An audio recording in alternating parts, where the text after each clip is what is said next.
Good morning. General Counsel, is there a quorum? Wonderful. Good morning. I'm Ann Valentine, designee for Lieutenant Governor Suzanne Crouch. I'm calling to order the November 2024 meeting of the IHCDA Board of Directors here at the IHCDA offices. We are meeting pursuant to this board's policy for participation by members of the IHCDA Board of Directors in board meetings by simultaneous electronic communication. This means that only 3 members must be physically present at the site of the meeting and the remaining members may call in. There will be an audio feed for the general public so that members of the public can listen to the meeting, and there will be a link to a video recording posted on IHCDA's website next month. At the time the motions are being made, each board member that makes a motion must state his or her first and last name for the record.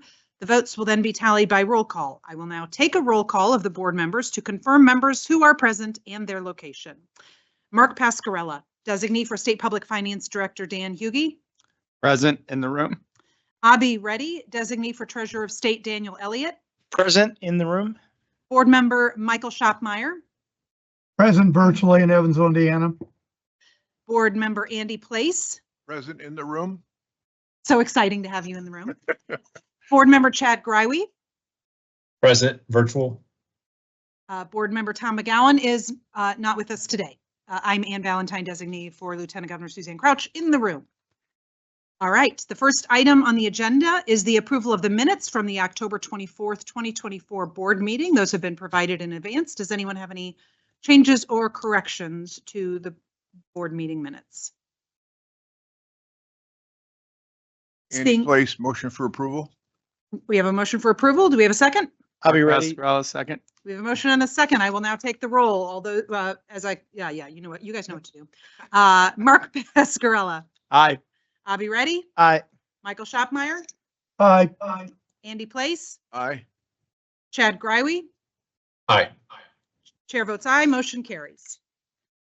Next up, please welcome Ellen Rakowski, who will present the competitive 9% LIHTC round board memo. Good morning, board. Thank you. As mentioned here today to present our 2025 annual 9% tax credit round recommendations. So we will jump right into it here.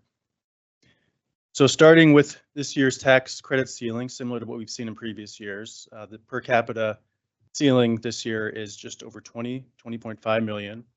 We have about 1.4 million left in 2024 per capita credits. Those are being rolled into this round for a total of just over 22 million available for this year's 9% round.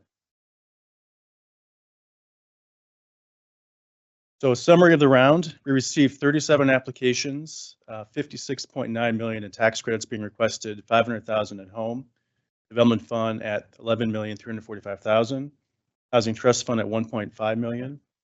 We have 1 housing assistance payment contract being requested through project-based vouchers and 4 rental assistance contracts being requested through Section A11 project rental assistance. Today, our recommendation is for 16 applications. The total amount of credits being recommended is 20,070,000. We're not recommending any home funds today. A development fund total is 4,845,000. Housing trust fund 1.5 million. We have 1 housing assistance payment contract through project-based vouchers being recommended. 4 rental assistance contracts recommended through Section 811 project rental assistance. So just a recap of the timeline, again, similar to what we've seen in past years. The round really begins once the last round ends. So at the beginning of this year, we did brief with developers, but also spent a lot of time working on the next QAP. So this is the 2025 QAP, which was officially released on April 9th of this year. In July, developers were required to submit their notices of intent and also capital needs assessments for rehabs. If they were planning to come in for this year's round. I'm sorry, those would do 1 month in advance, and the month of July was spent reviewing those. Applications were due July 26th. And from July to October, we did our threshold, the staff did our threshold review, underwriting review, market study, cost analysis, scoring all the due diligence that we do once we get applications in. Notified the highest elected official of each city or town where a project came in, just to make them aware of a project in their jurisdiction. That's something that's required by the code. We issued a memo to the applicants on August 23rd. On there, we had also, prior to that, we list our applicant list so they could see all the applications that had come in. That was on our website. But also this memo detailed key dates to be aware of as to when they could expect to hear from us on threshold scoring and ultimately when the final decisions would be made. On September 26th, after individual and team reviews of applications, we sent every project a threshold deficiency letter or a clarification letter. So if there's anything that we found in our application that didn't meet the QAP standards, we give them a 2-week period to make those corrections. And then on October 24th, we issued a preliminary score sheet. We do this for every application as well, so they can see how we are scoring the application and give them 3 days to respond if there's something that they disagree with or something they think we might have overlooked, so that they know how we've scored their project, at least initially. Also want to take a moment to acknowledge the tax credit review team, just because this is not something that just 1 or 2 people decide. This is a team activity as far as the hours spent both individually these staff members take, but also as a committee. I looked at the calendar and determined today we spend 70 scheduled hours together from July to as a team committee to make sure that we're diligent and we're catching everything. So it really is a team effort. I want to acknowledge everybody on this list to help get us to a point today where we can make recommendations. Okay, we ready for your first? We are. I'm not You have planning. two motions, I believe. Well, no, ready for the slideshow. It was Oh. hesitating for a second here. So. Oh, sorry. Yeah. Here we go. So this is the first recommendation. Again, we have 16 recommendations today. The first is an Artesian Place in Martinsville. It scored 119. The tax credit amount is 1.3 million, 500,000 in development fund. They'll have 7 units through an 811 contract, 34 units multifamily new construction, and T&H Management Properties is the developer, and this is being funded out of the small city set aside. Next is Attica Apartments in Attica. It scored 127, 1.3 million in tax credits, $500,000 in development fund. There'll be 42 units of new construction multifamily being developed by Hubbard Design Solutions LLC, being funded out of the rural set aside. Bluffton Family Townhomes is the next one in Bluffton. It scored 120.5, tax credits at 1.3 million. They'll have an 811 contract for 10 units. It'll have 40 units. It's multifamily new construction, developed by Gorman and Company and in the small city set aside. Next is Bluffton Senior Apartments, also in Bluffton. It scored 122.5. It'll have 1.3 million in tax credits. Also 11 units to an 811 contract. 46 units. This one is age restricted new construction, also undertaken by Gorman and Company and being funded through the community integration set aside. Cedar Trace is the next one. This is an existing project in Evansville. It scored 110.5, 1.3 million in tax credits, $500,000 development fund. It has 71 units. It's a multifamily rehab developed by Gratis Development and being funded through the preservation set aside. Chamberlain House is the next project. This one will be in Rochester. It scored 122 with a tax credit amount of 1.1 million, development fund 500,000, and it'll have an 811 contract for 8 units, 40 units total. Designation is multifamily new construction. Village Management Company will be the developer, and this is being funded through the set aside, community integration set aside. Next is Grace Point. This project will be in Washington. It scored 122 with 1.3 million in credits, $500,000 development fund. It'll have 44 units of age restricted housing, new construction developed by IHCDA LLC and in the small city set aside. Next is Haw Creek Meadows in Columbus. It scored 125. It'll have 1.3 million in tax credits. 64 units, multifamily new construction, developers housing partnerships, Inc. doing business as Thrive Alliance, and the set aside is not for profit. Hawkins Homestead will be in Rochester. It scored 121, 770,000 in tax credits, 35 units, a new construction age restricted development being developed by Keller Development in the rural set aside. Lake Point will be in LaPorte. It scored 121.5. It'll have 1.3 million in credits, $500,000 development fund, 42 units total, multifamily new construction being developed by Advantix Development Corporation out of the small city set aside. Limestone Edge will be in Bedford. It scored 117. It has 1.3 million. It will have 1.3 million in tax credits, 345,000 in development fund, housing trust fund of 1.5 million. It'll have 32 units. This is age restricted and integrated supportive housing. New construction is the type. Hoosier Uplands EDC is a developer, and the set aside is supportive housing.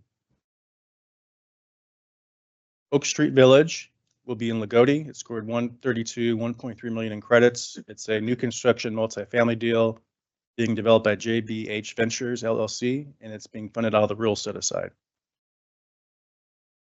Spire Senior Village will be in Oldenburg. It scored 125, 1.3 million in tax credits, 35 units. Age restricted, it's historic rehab and adaptive reuse. Developer is Ardor Housing Corporation, and that's being recommended out of the not-for-profit set aside. Together to House is a deal that will be in Muncie. It scored 111, 1.3 million in tax credits, development fund 500,000. They'll have a PBV HAP contract for 38 units, which all the units in the development. Supportive housing is the designation. It'll be both new construction and adaptive reuse. Course Capital LLC is a developer. The set aside is supportive housing. Walnut Ridge will be, or is in Indianapolis currently. It scored 111, 1.3 million in credits, $500,000 development fund, 78 units total. This is current housing, age restricted. It'll be rehab. Wallach Development LLC will be the developer, and it's in the preservation set aside. And the last one is Williamsport Apartments. It'll be in Williamsport. It scored 128, 1.3 million. Development fund amount 500,000. It'll have 44 units. It's multifamily new construction. Hubbard Design Solutions LLC will be the developer, and the set aside is the rural set aside. So here is the map, so you can see visually where how it looks throughout the state. So you can see the 16 developments. We think we have a good reach here. Also, want to say that this QAP focus did have really a focus on rural and small city. So you can see we have communities that we have not seen much in before, and we're proud of that, especially when you look at communities like Rochester, F2 for two different types of developments, Bluffton, cities and towns that ordinarily might have a difficult time competing without this focus on the rural set aside under this QAP. So at that point, or at this point, I'd be happy to, before I read the resolutions, answer any questions you might have.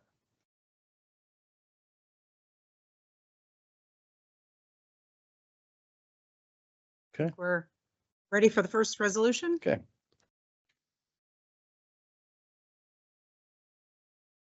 Okay, staff respectfully requests that the board approve the following resolutions. Resolve that the board approve the following in aggregate of LIHTC in the amount of $20,070,000, an aggregate of development fund in the amount of $4,845,000, and an aggregate of award of housing trust fund in the amount of $1,500,000 to the 16 developments listed in Table A as more particularly identified in the development summary sheets as recommended by staff. We have a resolution before us. I will entertain a motion. Andy Place, motion for approval. Second, Mike Schotmeyer. We have a motion and a second. I will call the roll. Mark Pascarella, Aye. Abby Reddy, Aye. Michael Schopmeyer, Aye. Andy Place, Aye. Chad Greiwe. Aye. Chair votes aye. Motion carries. Your next resolution. Yes, resolve that the board approve the following 4 Section 811 project rental assistance contracts with a 20-year contract periods and 1 project-based voucher assistance, housing assistance payment contract with a 15-year contract period with the 5 developments listed in Table B as more particularly identified in the development summary sheets as recommended by staff. We have a resolution. I will entertain a motion.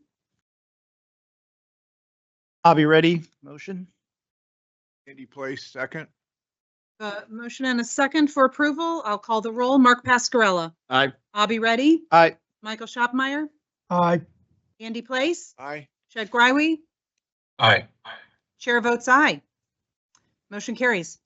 Now, still Alan, presenting the competitive bond affordable and workforce housing tax credit / 4% LIHTC round board memo. All right, thank you. So this is the second of 2 rounds that we are recommending today. So the memo gives background on the usual background on tax credits and the state credit. This is now the 3rd allocation year we're doing of the state credits. The QAP did designate that the state credits, or not the QAP, but the legislation in there, after that, the QAP designated that state credits would need to be allocated with multifamily tax exempt bonds and 4% credits. So We have year 2 of the competitive round now that I'm going to present to you. So funding availability, we set aside just over 97 million of bond volume for this round, and we have 6 million in the affordable and workforce housing tax credit, or the state credit, for this round as well. Summary of the bond round: we received 18 applications. The total amount requested of 4% credits was 24,629,90. Tax exempt bonds was just over 276 million. The state credit was at 21,524,155, and then 4,500,000 of development fund was requested. Today we are recommending 5 applications. The total amount of 4% credits is just under 5.9 million. Bond volume request is 66,758,000. State credits at 6 million and a development fund at 500,000. So process similar. This actually was done in tandem with our 9% application round. So this is the same timeline that I discussed before. So I'll go through this one too quickly, just highlighting that we had the same dates and same response periods for these applications. Again, same team that was part of the 9% also were part of this review process as well. So now I'll move to the recommendations for the 2025 4% tax credits bond volume with state credits. The first recommendation today is Flats on 14th. This project will be located in Columbus. Scored at 86. The tax credit amount is 1,375,540.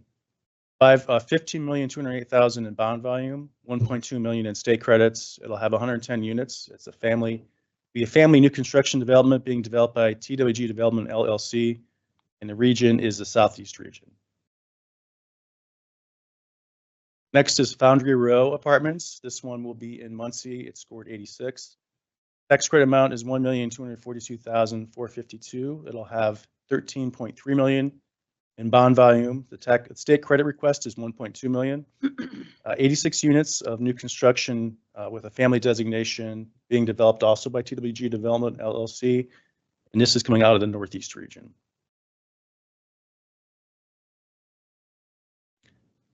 Third one is Hodges Commons. This project will be in Indianapolis. It scored 97. The tax credit amount is 1,434,953. 15.6 million in bond volume, 1.2 million in state credits. Development fund loan at 500,000. It'll have 98 units. It'll be new construction of a family development being developed by IHCDA LLC, and this is out of the central region.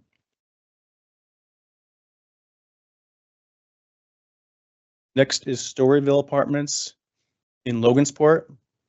It scored 79.5. The tax credit amount is 652,651. It'll have 8.9 million in bond volume, 1.2 million in state credits, 72 total units. Designation is family new construction. Developer is Bondry Consulting, and the region is the Northwest. And the last of the 5 is Wabash Place Apartments. This project will be in Terre Haute. It scored 83.5 with tax credit request of just over 1.2 million, bond volume at 13,750,000, 1.2 million in state credits. Total units are 120. It'll be new construction of a family development. Developers TWG Development LLC. And this project is coming out of the Southeast region. So here is the recommendations map. So again, as we had planned, one project in each of the 5 regions. It worked out nicely because each was requesting 1.2 million, so we're able to do the full allocation of 6 million that we had for this year.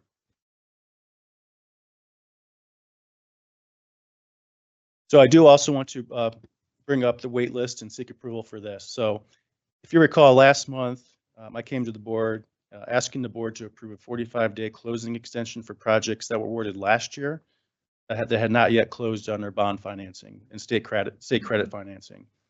We mentioned that any event that any of those deals do not meet their funding deadline or their closing deadline, IHCDA would create a wait list from the projects in this current round to receive any return financing. So IHCDA is requesting delegated authority to award any return financing from the 23-24 bond and state credit round projects on the wait list set forth here in Table B, which is on the screen. How it would work is if funding is returned from a project from last year, we look at what region it was in and then go to the top scoring projects on this wait list in that region to see if they can make the project work with the funding that is available from that return project. So we have created a wait list by region. If the application cannot move forward with funding that might be returned, we'll move to the next project on the wait list and see if that financing can be utilized. And this wait list will expire on March 31st, 2025. So I'll just mention the names of the deals on here. In Central, it's Promenade on the Square. Number 2 in Central is Plaza at Riverside. The third on the Central is 38th in Arlington. The Northeast, Beacon Heights is on the list, the only one on the list. Palace Lofts for the Northwest. Allen's Place for the Southeast, and in the Southwest, first on the list is Indiana Desk Company's Lofts, and the second is Garfield Towers. So that concludes my presentation, and before I proceed to the resolutions, I'll pause for any questions you might have. Hey, Alan, Mike Shopmeyer. Hello, Mike. The Terre Haute Wabash project, you said that was a southeast allocation. I think you meant southwest. I apologize. That should be Southwest. Thank you. Okay, thank you. Any other questions or comments? Okay, we will hear your first resolution. All right, staff respectfully requests that the board approve the following resolutions. Resolve that the board approve the following: an aggregate amount award of 4% LIHTC in the amount of $5,954,391, an aggregate allocation of bond volume in the amount of $66,758,000, an aggregate allocation of AWHTC in the amount of $6 million, and an aggregate award of development fund in the amount of $500,000 to the 5 developments listed in Table A as more particularly identified in the development summary sheets as recommended by staff. We have a resolution. I will entertain a motion. Andy Place, motion for approval. I'll be ready. Second. We have a motion and a second. I will call the roll. Mark Pascarella, Aye. Bobby Reddy, Aye. Michael Shopmeyer, Aye. Andy Place, Aye. Chad Greiwe. Aye. Chair votes aye. The motion carries. Your next resolution.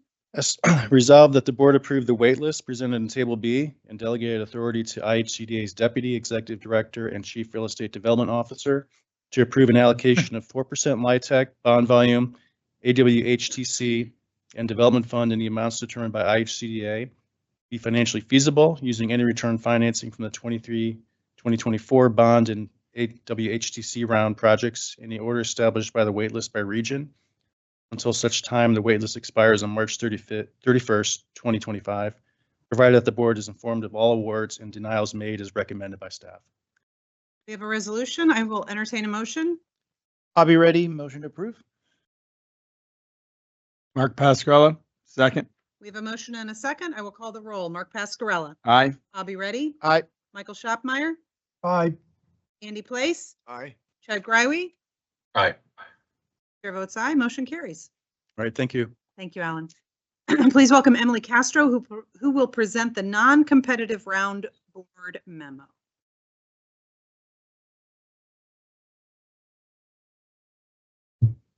Morning. Morning. I'm presenting one memo today with a recommendation for funding in the 2025 AB non-competitive bond round. This recommendation includes 3 applications which have recently undergone our review process and are requesting 4% low-income housing tax credits and multifamily tax-exempt bond volume. 2 of them are also requesting development fund loans. All of these applicants have met 2025 QAP criteria, including Schedule D, and have earned the minimum required score. The first of the 3 developments is Vita Lifestyle Lafayette.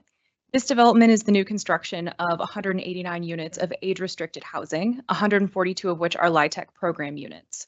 Vita Lifestyle Lafayette is requesting $1.26 million in annual LIHTC, $23 million in bond volume, and a $500,000 development fund loan.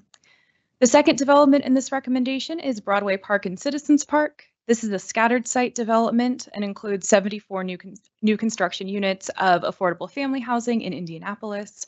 Broadway Park and Citizens Park is requesting $846,000 in annual LIHTC and $12.25 million in bond volume.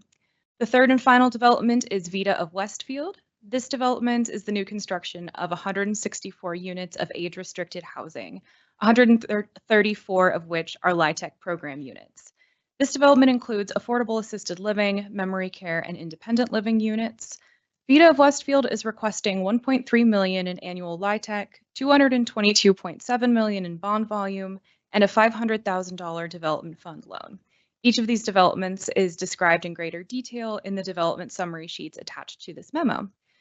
Staff recommends the allocation of an aggregate reward of 4% LIHTC in the amount of $3,451,765, an aggregate allocation of bond volume in the amount of $57,963,926, and an aggregate award of development fund in the amount of $1 million for these three developments. And I will now pause for any questions. Any questions from the board? Just to be clear, on the 4% for VITA, it's the full amount's $1,347,750, correct? For which project? The VITA of Westfield. Yes, Okay. correct. And, Yes. and the one above that's 845,858. Yes. Okay. Yes. Just want to make sure. I know. Yes. I rounded a little bit, but that is the correct Okay, number. perfect. Yes. So then the board memo is correct then. Yes, it is. Thank Yes. you. Thanks for clarifying. Okay, we'll hear your resolution. Staff respectfully requests that the board approve the following resolution. Resolved that the board approve the following. An aggregate award of 4% LIHTC in the amount of $3,451,765, an aggregate allocation of bond volume in the amount of $57,963,926, and an aggregate award of development fund in the amount of $1 million to the three developments listed in Table A, as more particularly identified in the development summary sheets as recommended by staff. We have a resolution. I will entertain a motion. Andy Place, motion for approval. I'll be ready. Second. We have a motion and a second. I will call the roll. Mark Pascarella. Aye. I'll be ready. Aye. Michael Schopmeyer. Aye. Andy Place. Aye. Chad Greiwe. Aye. Chair votes aye. Motion carries. Thanks so Thank much. you, Emily. Please welcome Jerry Bain, who will now present the Development of Rental Housing for Youth Aging Out of Foster Care Board memo. And Mike Schopmeyer, Yes. can you have Dylan adjust the camera? We're looking at the back of your head. Oh, you know what? I Thank think you. that's why he set me up over here and I moved my chair. Okay. Good morning. Good morning, Jerry. So a little background on this. The state budget covering period of July 1st, 2023 to June 30th, 2025 was passed as a House Enrolled Act that included $5 million for homeless prevention grants to IHCDA to support programs that seek to prevent homelessness among vulnerable populations, including foster youth aging out of foster care. IHCDA established a partnership with the Indiana Department of Child Services to launch a special initiative for the development of rental housing to provide housing with wraparound supportive services for youth as defined by DCS, ages 18 to 23 at the time of admission. To leverage the state budget funding, IHCDA has committed $5 million of matching funds, $2.5 million from the Indiana Affordable Housing and Community Development Fund, and $2.5 million from the IHCDA General Fund. With a total of $10 million of available funds, IHCDA issued a request for proposals to identify 4 development teams to be eligible for up to $2.5 million each. And this is capital funding that's to be used for the actual building or rehabilitation of building. It's not to be used for services. On November 14th, 2023, IHCDA and DCS hosted an informational and networking session to provide a program overview, answer questions, and allow interested parties to connect to begin forming teams. On December 11th, 2023, IHCDA released a request for proposals for the development of rental housing for youth aging out of foster care. Responses were due on February 12th, 2024, and we received 11 responses. Per the RFP, the applicant team had to consist at a minimum of a 501c3 or 501c4 nonprofit housing developer, a property management company, and a qualified supportive service provider. The supportive service provider must serve as the referral source to refer qualified residents to the project and must connect the residents with services such as life skills, budgeting, mental health counseling, job coaching, etc. Staff from IHCDA, DCS, and the Lieutenant Governor's Office reviewed the materials submitted by the respondents to assess the eligibility and compliance with the requirements of the RFP and to rank the application. Applications were scored by geographic region, with the top team from each region, North, Central, and South, selected, as well as a fourth at-large team representing the highest scoring remaining application. The 4 selected teams were announced in March 2024 and have until December 31st, 2024 to submit full funding applications with site control, zoning, planning, plans, and development and operating budgets. IHCDA has received and reviewed the first 2 applications, and attached here too are the summary sheets, which provide detailed information regarding each development. We recommend that the board approve funding for the 2 developments listed in Table A. And I'll pause here to see if anybody has any questions. Questions from the board? Seeing none, we will hear your resolution. Staff respectfully requests the board approve the following resolution.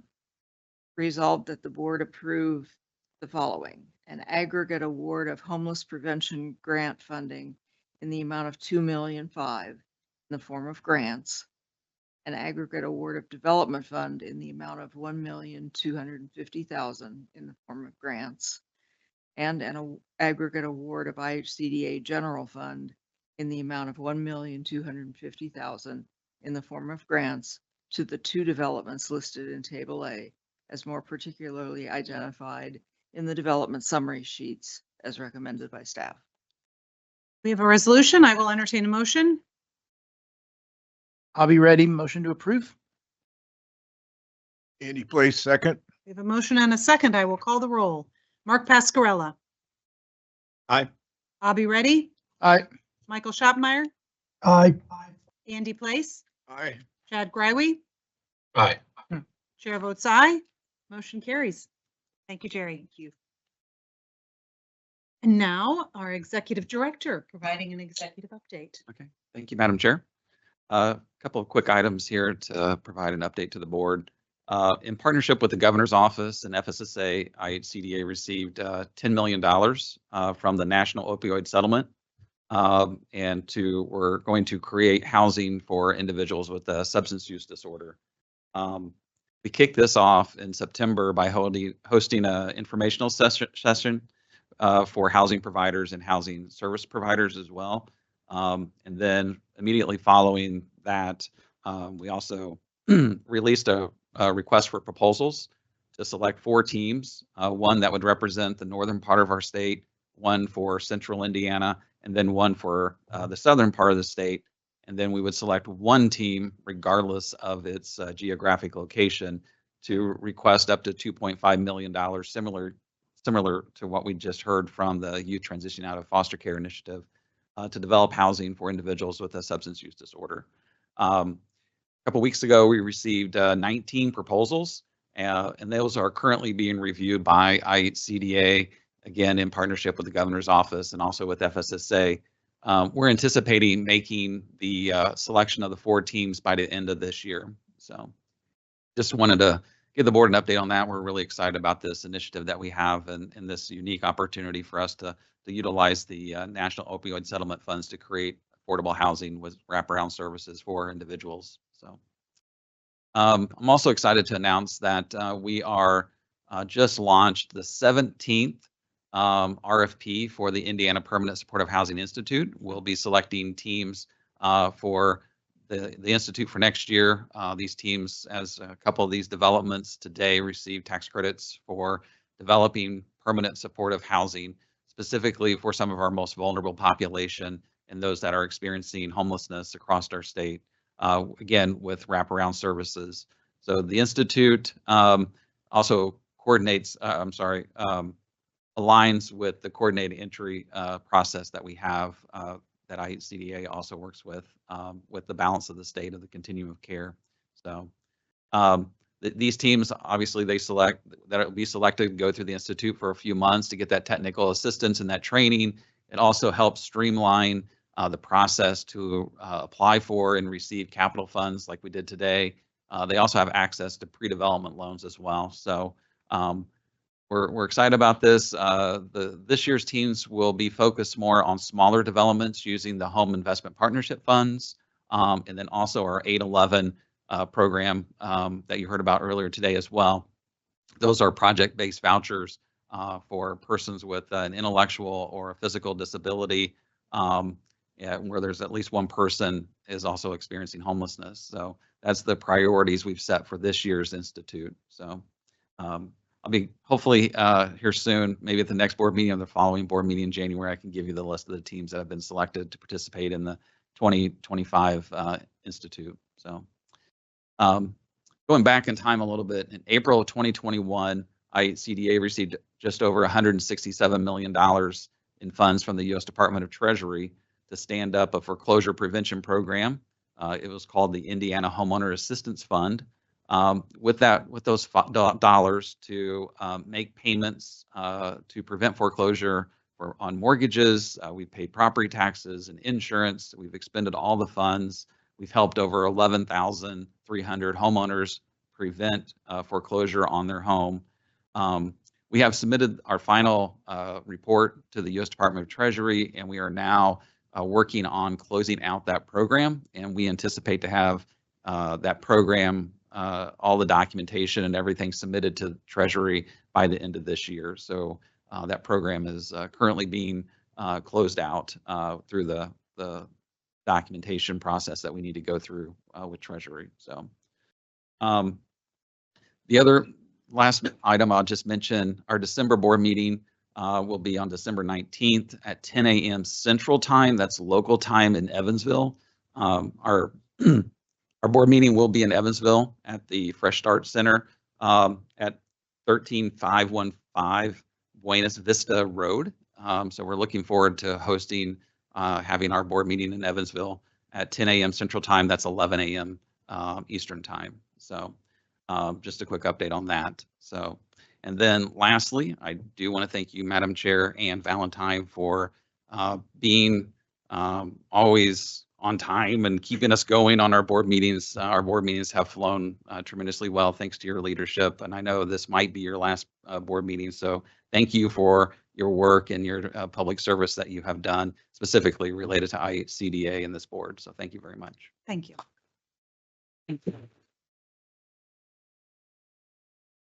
Thank you. It's been my honor. And I really thought I was going to memorize that whole opening, and I never quite got it done. So is there any additional business to come before the board?